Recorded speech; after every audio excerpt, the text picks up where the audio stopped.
नमस्कार, आप देख रहे हैं न्यूज 18 अपडेट और मैं हूं आपके साथ विभा उपाध्याय। इस वक्त बड़ी खबर राजधानी पटना से आ रही है, जहां पर एनसीपी स्टेट कन्वेनर जो है पार्टी के कार्यकर्ताओं ने उसकी पिटाई कर दी है। ये तस्वीरें इस वक्त आपके सामने, ये मारपीट पार्टी ऑफिस के अंदर की गई, जिसके बाद वीडियो अब वायरल हो रहा है। तस्वीरों में आप देख सकते हैं कि कैसे स्टेट कन्वेनर की कार्यकर्ता ही लाठी और डंडे से पिटाई कर रहे हैं। इस पूरे मामले पर एनसीपी के नेता कुछ भी बोलने से इनकार कर रहे हैं। फिलवक्त आपको बता दें कि अभी कुछ दिन पहले ही एनसीपी ने स्टेट कन्वेनर के पद पर राणा रणधीर सिंह को नियुक्त किया था और कार्यकर्ताओं की तरफ से देखिए किस तरीके से पार्टी के दफ्तर के अंदर ही ये मारपीट होती हुई।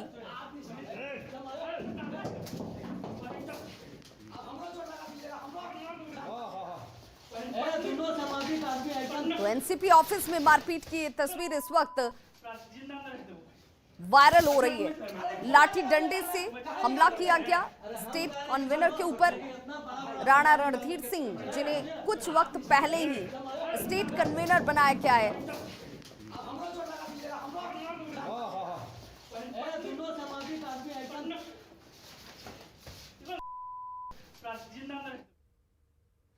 अगली खबर कैमूर से, जहां एक 10 वर्षीय बच्ची के साथ हैवानियत की गई। बच्ची का शव अधौरा थाना के एक आवासीय विद्यालय परिसर से बरामद किया गया है।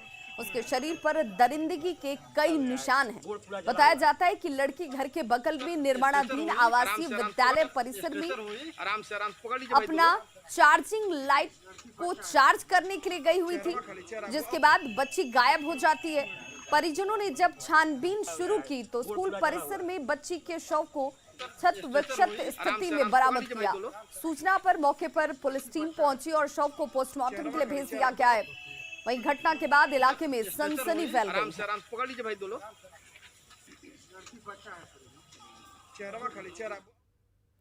और बड़ी खबर इस वक्त जहानाबाद से आ रही है, जहां पर करंट लगने से पति पत्नी समेत 3 लोगों की मौत हो गई है। घास काटने के दौरान टूटे तार के संपर्क में ये सभी आए, जिसके बाद पति पत्नी और एक अन्य शख्स की मौत हुई है। मृतक सभी खिरौतीगढ़ के रहने वाले बताए जा रहे हैं। घोसी के मारथू बघार की ये घटना, जहां पर खुले तार में सटने की वजह से 3 लोगों की मौत हो गई है।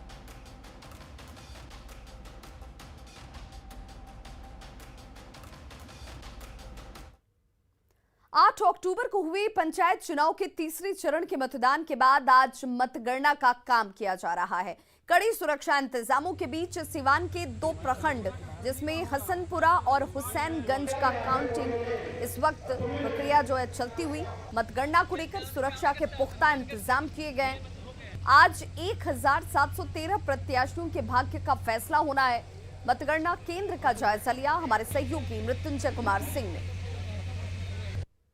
सुरक्षा व्यवस्था के बीच यहाँ पे मत काउंटिंग की प्रक्रिया चले, जहाँ पे तमाम अधिकारी यहाँ पे मौजूद है। आप देख सकते हैं डाइट भवन में काउंटिंग सेंटर बनाया गया है, जहाँ पूरी तरह से सुरक्षा का पुख्ता इंतजाम किया गया है। पूरे कैंपस को सीसीटीवी कैमरा से लैस कर दिया गया है। वहीं काउंटिंग सेंटर के अगल बगल धारा 144 लागू कर दिया गया, ताकि कोई परिंदा पर नहीं मारे। काउंटिंग लेकर बेहद तैयारी की गई है। शहर में रूट चार्ट बनाया गया है, 5 जगह ड्रॉप गेट लगाई गई है। अभ्यर्थी, इलेक्शन एजेंट और मतगणना अभिकर्ता के लिए अलग प्रवेश द्वार है। मतगणना कर्मी पदाधिकारी के लिए अलग प्रवेश द्वार है। समय से मतगणना प्रारंभ हो गई है और सुरक्षा के बहुत ही चाक चौबंद की गई है, व्यवस्था की गई है। हसनपुरा और हुसैनगंज प्रखंड की 6 पद की चुनाव है। पंच, सरपंच, वार्ड सदस्य, पंचायत समिति, मुखिया और जिला परिषद सदस्य के लिए। फोर्स का डिप्टेशन किस तरह किया गया है सर? फोर्स पर्याप्त, सभी जगह पे पॉइंट पे पर्याप्त सुरक्षा बल, पुलिस पदाधिकारी, पुलिस कर्मी की तैनाती की गई है और हम लोग हर तरह से सतर्क हैं। यहाँ पे चाक चौबंद व्यवस्था है। अगर कोई प्रत्याशी यहाँ से विनिंग करता है तो वो कोई रैली या कोई सभा नहीं कर सकता, उनकी अनुमति जिला प्रशासन द्वारा नहीं दी गई। देख सकते हैं ये मेन गेट है यहाँ पे, और यहाँ अगर देखा जाए तो पूरी तरह से मेटल डिटेक्टर लगा हुआ है। जो भी यहाँ एंट्री करेगा वहाँ पूरी तरह से जाँच किया जा रहा है। ये जो गेट पूरी तरह से यहाँ पे मेटल डिटेक्टर से जाँच किया जा रहा है। उसके बाद किसी को यहाँ के अंदर आने की अनुमति दी जा रही है। यानी डाइट भवन में बने सेंटर, जो कि 27 पंचायत का यहाँ पे काउंटिंग है, वो प्रक्रिया पूरी तरह से चल रही है। मृत्युंजय कुमार सिंह, न्यूज 18 सिवान। वहीं लखीसराय में भी कड़े सुरक्षा इंतजामों के बीच पॉलिटेक्निक कॉलेज में मतगणना का काम इस वक्त होता हुआ। आपको बता दें कि 8 अक्टूबर को हलसी प्रखंड के 10 पंचायतों में चुनाव संपन्न हुए थे। आज हलसी प्रखंड के कुल 924 उम्मीदवारों के भाग्य का फैसला होना है। वहीं जिला प्रशासन ने जीतने वाले उम्मीदवारों को विजय जुलूस नहीं निकालने की सख्त हिदायत दी है। मतगणना केंद्र का जायजा लिया संवाददाता राकेश कुमार ने। जिले के प्रथम चरण में हुए चुनाव का मतगणना आज राजकीय पॉलिटेक्निक में सुबह से ही शुरू हो चुका है। आप देख सकते हैं कड़ी सुरक्षा का इंतजाम किया गया है। जो भी लोग यहां से मुख्य द्वार से अंदर जा रहे हैं उनका प्रमाण पत्र जो है पास चेक किया जा रहा है। तो कुल मिला के मतगणना को लेकर जिला प्रशासन के द्वारा कड़ी सुरक्षा व्यवस्था का इंतजाम किया गया है। यहाँ पे आपको बताते चले कि हलसी प्रखंड के 10 पंचायतों में चुनाव 8 अक्टूबर को हुआ था, जिसका मतगणना आज यहाँ 16 टेबल लगाए गए हैं, जिस पर विभिन्न पदों के लिए मतगणना शुरू है। और सबसे बड़ी बात जो है, जिला प्रशासन के द्वारा जो उम्मीदवारों को सख्त निर्देश दिया गया है कि जो भी पंचायत चुनाव में निर्वाचित होंगे, जो चुनाव जीतेंगे, वो विजय जुलूस नहीं निकाल पाएंगे। तो इस तरह से जिला प्रशासन के द्वारा मतगणना को लेकर सुरक्षा व्यवस्था का चाक चौबंद प्रबंध किया गया है। राकेश, न्यूज़ 18 लखीसराय। शारदीय नवरात्र का चौथा दिन है। मां के कुष्मांडा स्वरूप की आज पूजा की जा रही है। मां दुर्गा का कुष्मांडा स्वरूप रोग और शोक को मिटाने वाला है।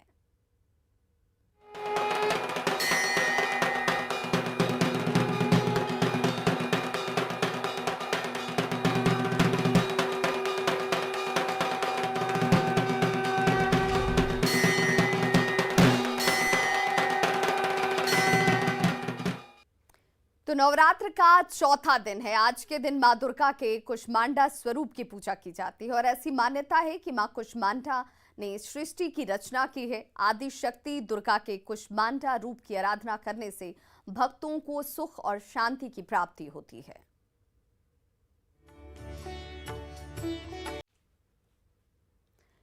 इस नवरात्र में मां दुर्गा देवी की भक्ति की धूम बक्सर सेंट्रल जेल में भी नजर आ रही है। अपने अपराधों की सजा काट रहे कैदी इस नवरात्र में खुद को मां के शरण में रख रहे हैं और इस नेक काम में जेल प्रशासन उनकी मदद कर रहा है। कैदी मां दुर्गा से क्षमा प्रार्थना कर रहे हैं और बेहतर इंसान बनने का संकल्प ले रहे हैं। वैदिक मंत्रोच्चारण और आरती की मधुर ध्वनि से पूरा जेल परिसर भक्तिमय बना हुआ है। बक्सर सेंट्रल जेल में भी इस बार नवरात्र को लेकर माहौल पूरी तरह से भक्तिमय है। जो भी यहाँ कुख्यात बंदी इस बक्सर सेंट्रल जेल में बंद हैं, वे सभी यहाँ पर माँ की आराधना कर रहे हैं, नवरात्र का पाठ कर रहे हैं, कलश स्थापन किए हुए हैं। 9 दिन के भक्ति से अपने बारे में सोचने का एक वक्त तो मिलता है कि हम जो करके आए हैं उसका ये फल है, और कारा के अंदर में हैं और परिवार से दूर रहकर पूजा कर रहे हैं। इसे समाज के मुख्य धारा में जुड़ने का एक मनसा तो इस पूजा करने से आते ही है।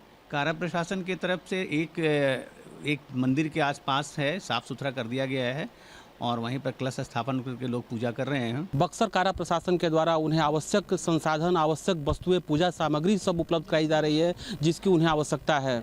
यह कहा जा सकता है कि जब ये यहाँ से निकलेंगे तो निश्चित रूप से माँ की कृपा होगी और वो एक समाज की मुख्य धारा में फिर से जुड़ पाएंगे। पुष्पराज, न्यूज़ 18 बक्सर। शारदीय नवरात्र का आज चौथा दिन है और आज मां कुष्मांडा की पूजा अर्चना में भक्त सुबह से ही लगे हुए हैं। इस मौके पर राजधानी पटना में गोलघर पार्क स्थित अखंड वासनी मंदिर में श्रद्धालुओं का तांता लगा हुआ है। इस मंदिर की खास विशेषता ये है कि यहाँ पिछले 100 साल से भी अधिक समय से अखंड ज्योति लगातार जल रही है। मंदिर का जायजा लिया हमारे संवाददाता संजय कुमार ने। शारदीय नवरात्र का चौथा दिन है और आज मां कुष्मांडा की पूजा अर्चना की जा रही है। इस वक्त हम गोलघर पार्क स्थित मां अखंड वासनी मंदिर में, और देखिए सुबह से ही श्रद्धालुओं का तांता लगा हुआ। काफ़ी संख्या में श्रद्धालु इस मंदिर में पहुंच रहे हैं और मां अखंड वासनी मंदिर की एक खास विशेषता भी है। यहाँ पर पिछले 100 सालों से अधिक समय से जो ज्योत है वो जल रही है और काफ़ी गहरी आस्था रही है श्रद्धालुओं की इस मंदिर को लेकर। और यही कारण है कि शारदीय नवरात्र में न केवल राजधानी पटना बल्कि आसपास के इलाकों से भी लोग इस मंदिर में पूजा अर्चना के लिए पहुंचते हैं। एक भक्त है यहाँ पर, हम उनसे बात करते हैं। इस अखंड ज्योति के बारे में बताएं, क्या विशेषता है? ये अखंड ज्योति लगभग 108 साल पहले से जल रही है। यहाँ पे लोग अपनी आस्था को लेकर आते हैं और यहाँ पूजा अर्चना करते हैं। 108 साल से यूं ही निरंतर जल रही है? निरंतर जल रही है, कभी बुझती नहीं है? नहीं बुझती नहीं है। अच्छा, इस पे एक घी की दिया है और एक तेल की दिया है। अच्छा, एक घी और एक सरसों तेल का? सरसों तेल की। कहाँ से लोग पहुँचते हैं इस मंदिर में? पूरे बिहार से लोग यहाँ आते हैं। जिनको भी जानकारी होती है इस मंदिर के बारे में कि यहाँ पे मन्नतें पूरी होती है, तो यहाँ पे लोग आते हैं, अपनी आस्था से आते हैं। यहाँ पे 7 हल्दी और 9 अड़हुल के फूल चढ़ाते हैं और अपनी जो मनोकामना मांगते हैं माता से, माता उनकी मनोकामना पूरी करती है। कितने सालों से आ रहे हैं इस मंदिर में? हम तो सर आ रहे हैं 3 साल हो गए। 3 साल आ रहे हैं। माँ के बारे में खासियत क्या है यहाँ के अखंडवासिनी में? बहुत अच्छा लगा, शांति सुकून महसूस होता है यहाँ? हाँ के सर। बाद जो मन्नतें हैं माँ पूरी करती हैं वो? क्या नाम है आपका? प्रकाश में। प्रकाश जी हैं, दानापुर से आए हैं और 3 सालों से लगातार ही आ रहे हैं। आप कहाँ से आई हैं?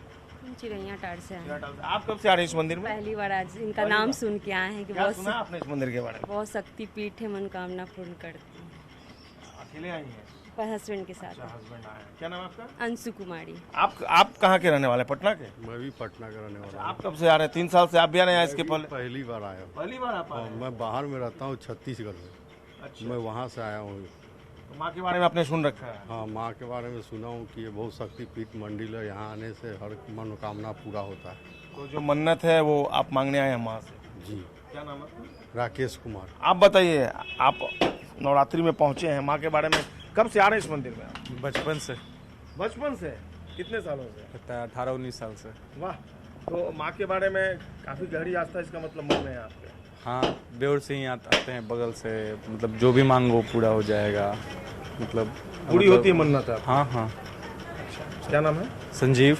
आप बताएं, आप कहाँ से आए हैं? हम बेउर से आए हैं। दूर से? आप भी साथ में आए हैं? आप साथ में? आप कब से आए हैं? हम 8 साल से आ रहे हैं। 8 सालों से आ रहे हैं। आपने सुना, जितने भी भक्त हैं, श्रद्धालु हैं, उन्होंने माँ के बारे में बताया कि क्या खासियत है माँ की। और निश्चित तौर पर जो अखंड वासनी मंदिर है, इनकी ख्याति दूर दूर तक है। और यही कारण है कि न केवल पटना बल्कि सुदूर जो जिले हैं और बिहार के कोने कोने से लोग इस मंदिर में पहुंचते हैं और अपनी मन्नतें जो हैं और जो मांगे हैं वो माँ के सामने रखते हैं। और कई भक्तों ने बताया भी कि उनकी जो मन्नतें हैं और जो मांगे होती हैं वो माँ हर हाल में पूरा करती हैं। कैमरा पर्सन मनीष जुनेजा के साथ संजय कुमार, न्यूज़ 18 पटना। सिवान में शारदीय नवरात्र के मौके पर बुढ़िया माई के मंदिर में भक्तों का तांता लगा रहता है और ऐसी मान्यता है कि यहाँ आकर जो भी भक्त मां दुर्गा का दर्शन और पूजन करने के बाद मन की बात कह देते हैं वो अवश्य पूरी हो जाती है। मंदिर इतना प्रसिद्ध है कि दूर देश के श्रद्धालु यहाँ आकर मां के दर्शन और पूजन करते हैं। बुढ़िया माई के दरबार का जायजा लिया हमारे संवाददाता मृत्युंजय कुमार सिंह ने। शहर के ये प्रसिद्ध बुढ़िया माई के मंदिर पे वैसे हमेशा भक्तों का तांता लगा रहता है, लेकिन शारदीय नवरात्र में इसका महत्व खास हो जाता है। यहाँ से दूर दराज, मुंबई, कलकत्ता सहित तमाम जगह से यहाँ पे भक्त आते हैं और यहाँ उनकी मन्नतें पूरे होती है तो वो दर्शन करने जाते हैं। ऐसा कहा जाता है कि जो भी भक्त इस बुढ़िया माई के मंदिर में आते हैं उनकी मनोकामना पूर्ण हो जाती है। हम जानने की कोशिश करेंगे कि आखिर इस मंदिर के क्या महत्व है, मंदिर का क्या महत्व है। मंदिर के महत्व बा कि नवरात्र चढ़ल बा, भक्त लोग आवता, पूजा करता, अपन मुरादा मांगता, लेता जाता। बहुत पुराना मंदिर है। ये मंदिर के पहले कोनो सीमान में मंदिर नहीं है, यह मंदिर है। कहाँ से लोग आते हैं यहाँ पे? अरे दूर दूर के लोग, बम्बे के, कलकत्ता के, दिल्ली के, कहाँ से लोग, बहुत लोग जुटे जाए इस नवरात्र में। कुछ लोग हम जानने की कोशिश करेंगे कब से यहाँ आते हैं। हम यहाँ आते हैं 2009 से।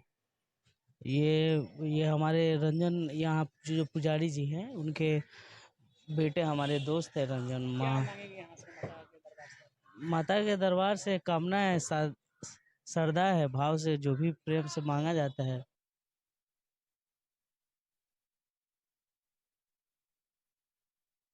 तो नवरात्रि के चौथे दिन मां दुर्गा के चौथे स्वरूप मां कुष्मांडा की पूजा की जा रही है। राजधानी रांची के 131 साल पुराने किशोरगंज देवी मंडप मंदिर में श्रद्धालुओं की भीड़ उमड़ पड़ी है। हाथ में दिया जलाकर लोग अपनी अपनी पुकार और प्रार्थना लेकर मां के दरबार पहुंच रहे हैं। इस मंदिर की मान्यता ऐसी है कि यहाँ जो भी सच्चे दिल से मांगा जाता है, मां उनकी मांग को जरूर पूरा करती हैं, उनकी पुकार जरूर सुनती हैं। देवी मंडप मंदिर में श्रद्धालुओं से बात की न्यूज़ 18 संवाददाता संजय कुमार सिन्हा ने। नवरात्र के चौथे दिन राजधानी रांची में मां कुष्मांडा की पूजा हो रही है। हम इस समय मौजूद हैं राजधानी रांची के देवी मंडप किशोरगंज मंदिर में, जो कि 131 साल पुराना मंदिर है। और यहाँ की मान्यता है कि जो कोई मां के दरबार में सच्चे मन से अपनी प्रार्थना लेकर पहुँचता है, मां उनकी जरूर सुनती हैं। आप देख रहे हैं कि पूजा के बाद यहाँ एक जो पीपल का पेड़ है, जो मन्नत पूरा होने के बाद लोग यहाँ पर एक बंधन बांधते हैं, लगातार पूजा कर रहे हैं। पूरा मेरा खो गया, 10 खो गया, मेरा 10 परिवार खो गया मेरा। कैसे खोआ 10 परिवार, कैसे खोआ? खो गया आपका परिवार? अपने आप खो गया। कैसे खोया, कैसे क्या हुआ? हम देख रहे हैं कि माँ के दरबार में तरह तरह के लोग आते हैं। किन्हीं का परिवार खो गया है तो माँ से मिलन की आस में पहुँचे हैं यहाँ पर, और माँ से प्रार्थना कर रहे हैं कि माँ हमें अपने परिवार से मिला दीजिए।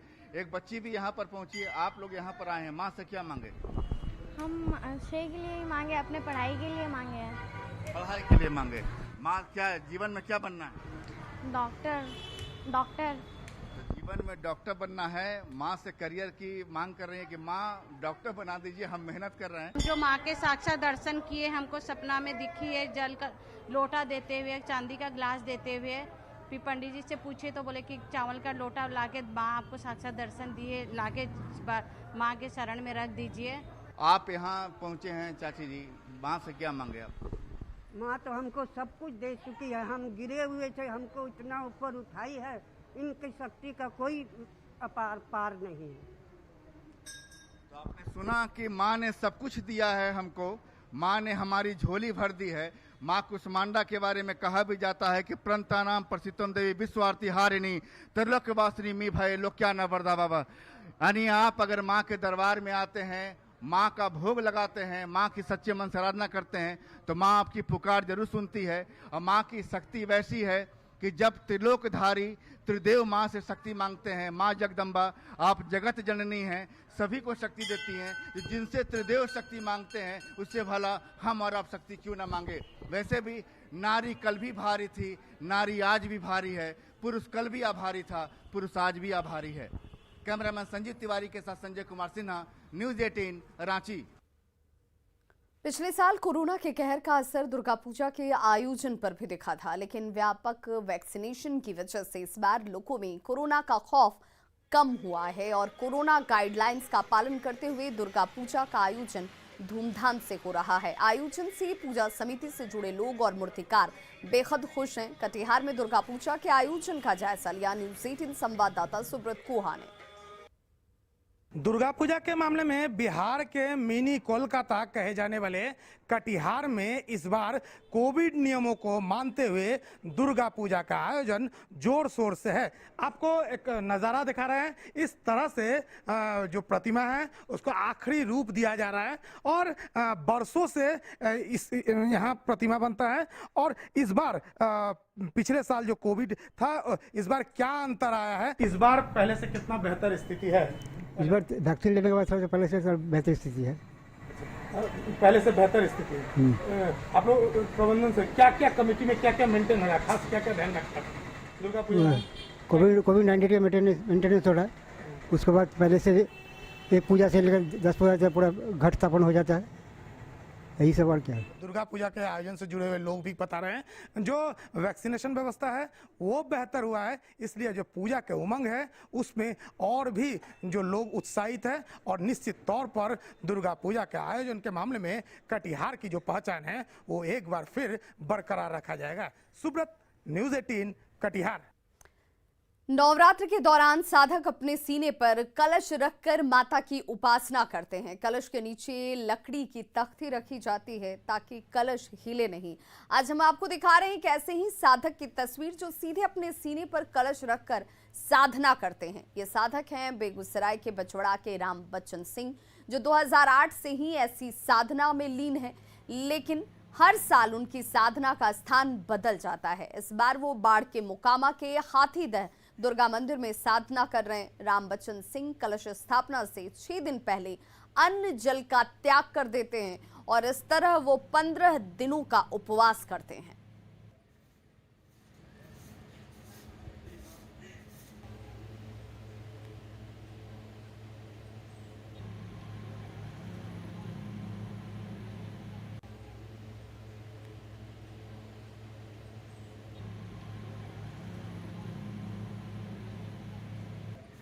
तो मां की आराधना अपने अपने तरीके से, और इस साधना में जुड़े हुए रामबचन सिंह जो कि 2008 से ही मां की साधना अपने सीने पर कलश को स्थापित कर करते हैं।